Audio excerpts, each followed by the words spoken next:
বাংলাদেশের অর্থনৈতিক ও প্রাতিষ্ঠানিক উন্নয়নে সহযোগিতা করবে যুক্তরাষ্ট্র।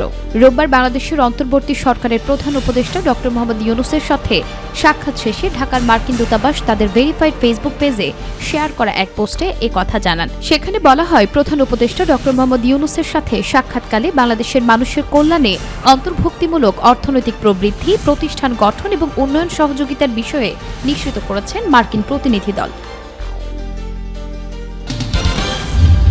বাংলাদেশের উন্নয়নে অন্তর্বর্তী সরকারের অগ্রাধিকার খাতে $200 মিলিয়ন সহযোগিতা দিল যুক্তরাষ্ট্র। সকালে অর্থ উপদেষ্টার সাথে বৈঠক শেষে ইউএসএআইডির সহকারী প্রশাসক অঞ্জলি কর এ কথা জানান। অন্যদিকে পাচার হওয়া অর্থ ফেরাতে ঢাকার সহায়তা চেয়েছে বলে জানিয়েছেন অর্থ উপদেষ্টা সালেউদ্দিন আহমেদ। এর আগে সকাল 9:30টায় দলটি রাষ্ট্রীয় অতিথি ভবন পদ্মায় পররাষ্ট্র উপদেষ্টা মোহাম্মদ তৌহিদ হোসেনের সঙ্গে সৌজন্য সাক্ষাৎ করে যুক্তরাষ্ট্রের উচ্চ পর্যায়ের প্রতিনিধি দল। সংস্কারের পাশাপাশি এখন নির্বাচনকে সর্বোচ্চ গুরুত্ব দেওয়া প্রয়োজন বলে মন্তব্য করেছেন বিএনপি মহাসচিব মির্জা ফখরুল ইসলাম আলমগীর। বিশ্ব গণতন্ত্র দিবস উপলক্ষে গুলশানে দলের চেয়ারপারসন কার্যালয়ে এক ব্রিফিংয়ে এ কথা বলেন তিনি। মির্জা ফখরুল বলেন, গণ অভ্যুত্থানে বিএনপির অবদান লঘু করে দেখার সুযোগ নেই।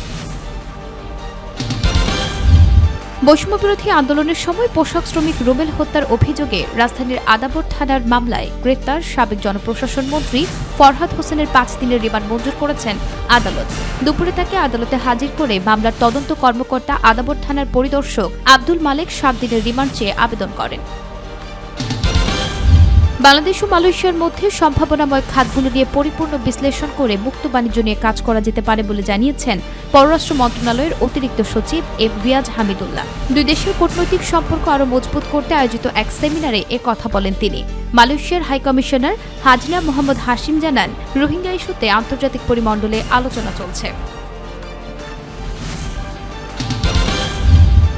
স্থল নিম্নচাপের কারণে রাজধানীতে সকাল থেকে গুড়ি গুড়ি বৃষ্টি আর ঝড়ো বাতাস বইছে। বঙ্গোপসাগরে স্থল গভীর নিম্নচাপের প্রভাবে সারা দেশে গত দুদিনে দেশের বিভিন্ন স্থানে অতি ভারী বর্ষণ হয়েছে। বৃষ্টির কারণে ভোগান্তিতে পড়েছেন নগরবাসী। অনেক সড়কেই সৃষ্টি হয়েছে জলাবদ্ধতা। কর্মজীবী ও শিক্ষার্থীরা পড়েন ভোগান্তিতে। সকাল 6টা পর্যন্ত ঢাকায় 32 মিলিমিটার বৃষ্টিপাত রেকর্ড করা হয়েছে।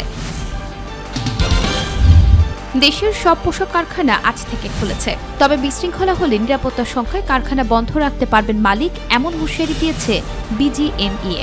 গাজীপুরে প্রায় 2500 পোশাক কারখানায় উৎপাদন প্রক্রিয়া স্বাভাবিক আছে।